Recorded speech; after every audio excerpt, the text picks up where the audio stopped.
everybody, welcome back to Let's Talk Physical Media. I am your host, John, and this is the weekly show where we talk about all the news, and you guessed it, physical media. And we also like to talk about some other subjects as well, but really, it's about the physical media. And this week, it was a pretty busy news week. We got Shout and Scream Factory's July 2025 announcements, we got some 50th anniversary editions announced, and of course, there was some rumors mixed in there as well. And let's start it off with the Scream and Shout Factory releases, because they did announce a good amount, including what I like to call one of my kidney 4Ks. And what I mean by that is I would actually trade one of my kidneys for one of these movies to come to 4K Blu-ray. And if you guys have ever seen my top 10 list of movies I want to come to 4K Blu-ray, you know up there was the Jim Carrey films from 1994. Now we're getting one of them, and that is Ace Ventura, Pet Detective. This is really the film that made Jim Carrey a superstar, because without this film and The Mask in the Summer and Dumb and Dumber at the end of the year, we would not have the Jim Carrey we know today. He was just famous for In Living Color at the time, which, you know, he had to share the screen with a lot of other great actors as well. But this was his breakout performance as Ace Ventura, Pet Detective, one of my all-time favorite comedies. And yeah, I cannot wait for this to come to 4K Blu-ray. It's going to have a standard edition. It's also going to have a 4K steelbook. The steelbook doesn't necessarily scream Ace Ventura to me, especially the first one, 1994's Pet Detective. I'm just going to go with that standard edition. I appreciate them giving us those options. They also announced a good amount of other stuff. We kind of talked about this last week. Like, we talked about the rumors for this. They also were supposedly going to be giving us Place Beyond the Pines. That didn't come to fruition, but most of the other rumors did come true, like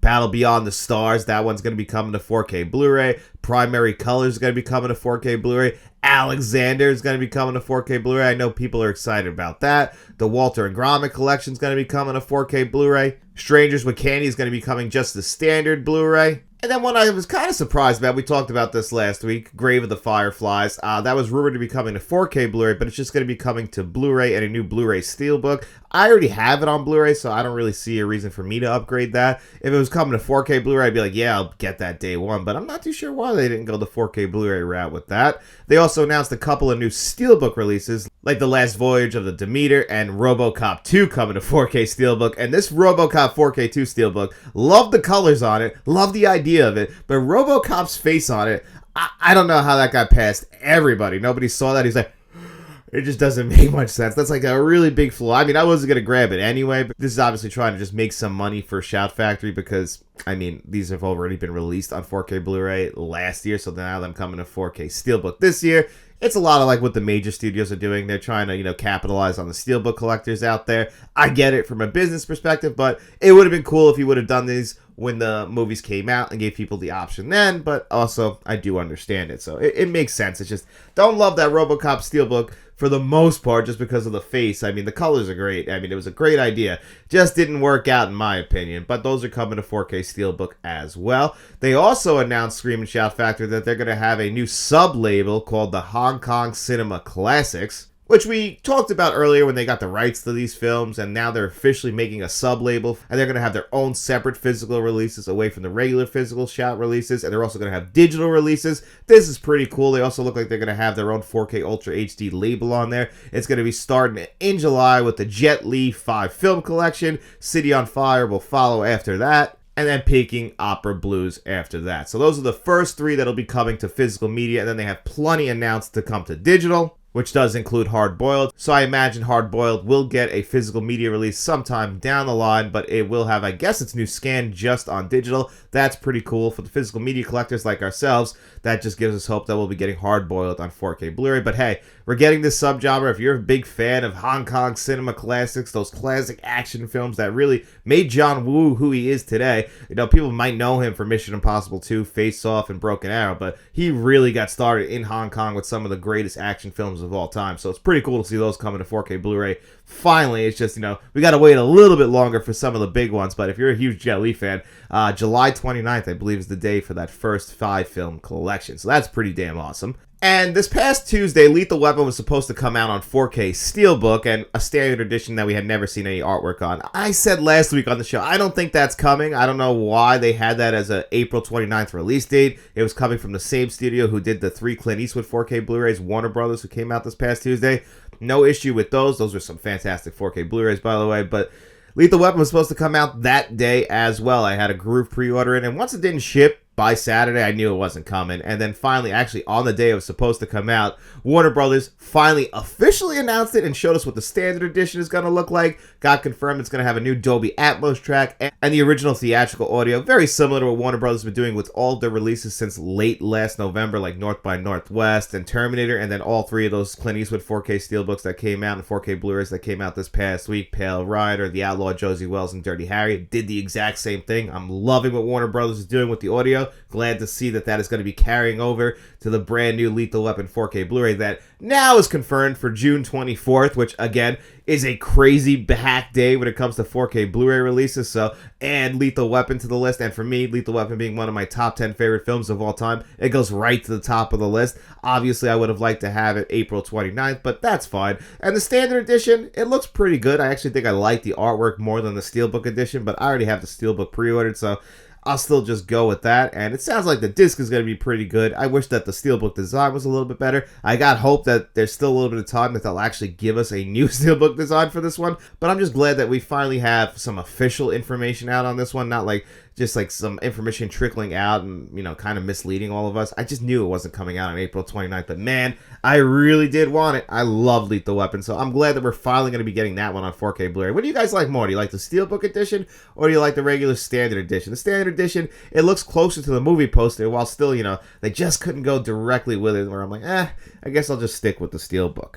And then we got a couple 50th anniversary editions announced. I mean, Jaws is going to be getting a 50th anniversary Steelbook, which is also going to feature a brand new 50th anniversary documentary on there. I thought that this 4K Steelbook looked a little busy to me, but you guys know I'm not the world's biggest Jaws fan, so I like to reach out to David, aka Shamrock Balls, the world's biggest Jaws fan, and see what he thinks of it. And he said that, yeah, he really likes it, and he's already pre-ordered it. So I think the Jaws fans are going to be very, very happy with this one, which is all we could really ask for. I already have Jaws on 4K Blu-ray, so I don't think I'll necessarily be grabbing this Steelbook, but I think the Jaws fans are going to be really happy. And then it was announced from Disney and 20th Century, so this is probably in one of their future crossovers with Sony, if I had to guess, that the Rocky Horror Picture Show, for its 50th anniversary, is going to be getting a new 4K Blu-ray scan that's going to be coming out sometime this year. Disney's been announcing this stuff way ahead of time, I guess, like to really get people excited, like The Sound of Music coming out later in the year. But the Rocky Horror Picture Show,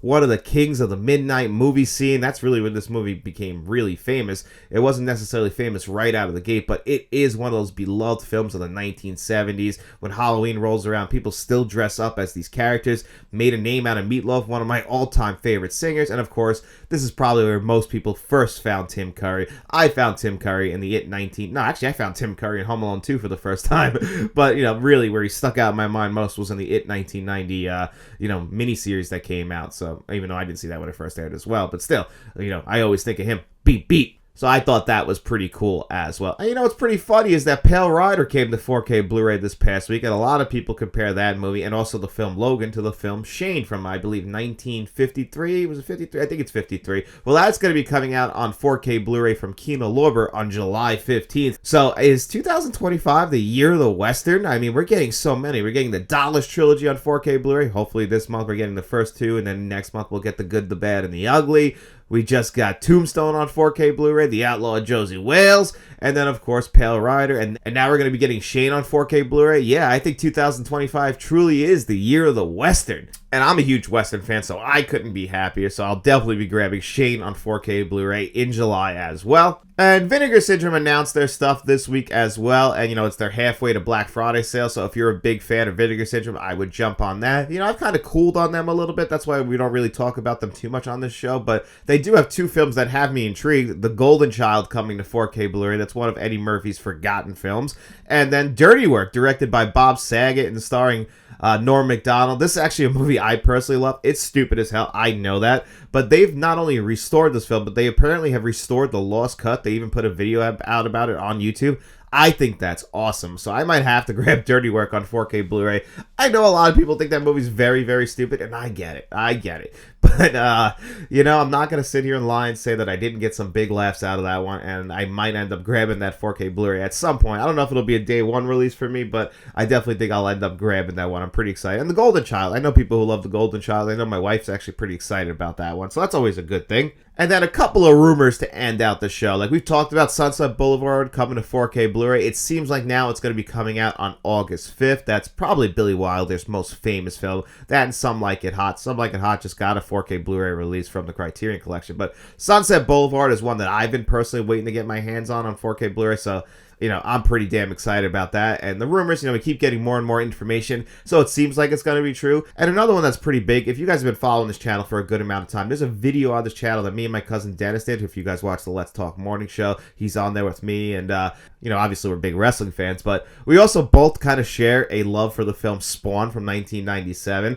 It's considered one of the worst superhero films of all time, but I've always really enjoyed that movie. Michael Jai White is great, and even he knocks the movie as well, but still, him and John Leguizamo, I think they're great in the movie. I really enjoy it. Does it have horrible special effects for the time? Absolutely. But of course, it's part of its charm a little bit. I still think it's better than another 1997 superhero film called Batman and Robin.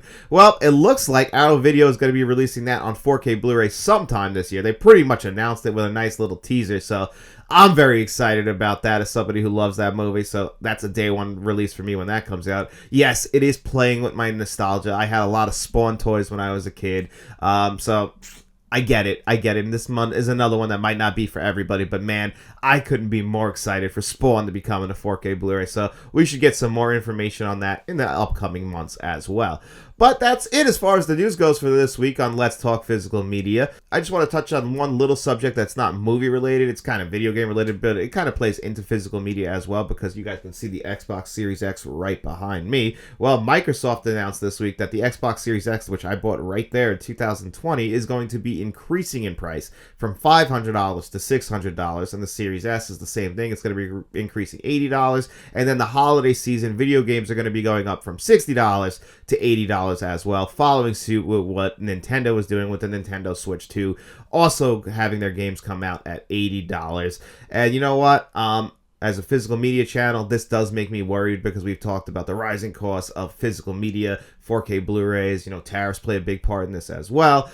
So to see the rising cost of things, it does make me worried that we're going to see the rising cost of, not just 4K Blu-rays, but 4K Blu-ray players as well, because for a lot of people, they get the Xbox Series X or the PlayStation 5, which I imagine that's going to be getting a price increase very soon as well. Usually the companies line up with each other when it comes to prices, and I'm sure because they did write a letter to the United States government explaining that tariffs will really hurt their business and everything that they've kind of built into the economy over the last few years, mainly since the pandemic.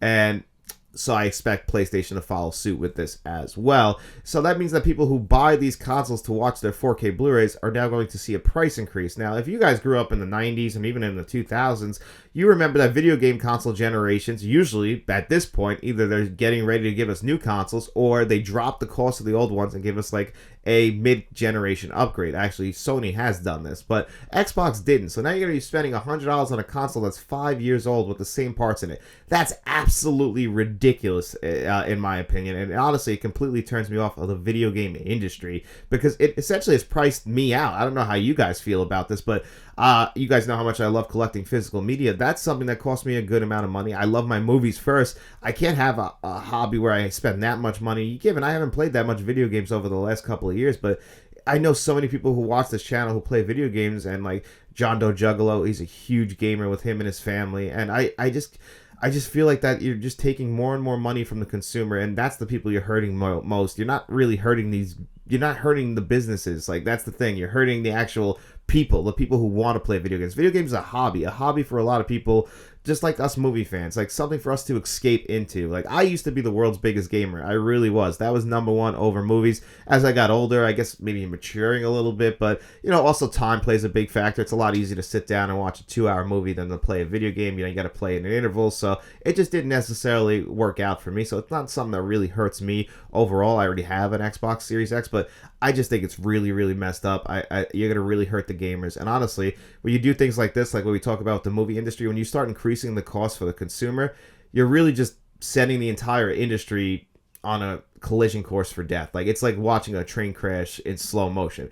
It's inevitable of what's going to happen. It's going to be over when it's all over, and that's it, unfortunately, because you're just not doing anything to actually help save the industry. This is something I worry about with movies all the time and movie theaters, and now it looks like it's going to be something that's going to be transitioning into the video game industry as well. It just makes me overall very, very concerned, and I don't like to end the show on a down or anything, but I just feel like there's a new show, and I wanted to report that to you guys, give you guys my opinion, and of course, I always want to hear your opinion in the comment section below. That's my favorite thing. I just love interacting with you guys, some great people here on the channel. Also have great channel members. I want to thank all of them as well. My channel producer, John Doe Juggalo. My channel directors, Frank from Frank's Media Reviews, Kevin Kruger, Uncle V, and Nicholas Head. And then, of course, our channel bankroll member, Mr. Smelly Potato. Thank you guys all so much. And thank you everybody who watched this video. Please make sure you guys like, share, and subscribe. Tell your friends about us. And then, of course, get out in those streets, and we'll be seeing you around.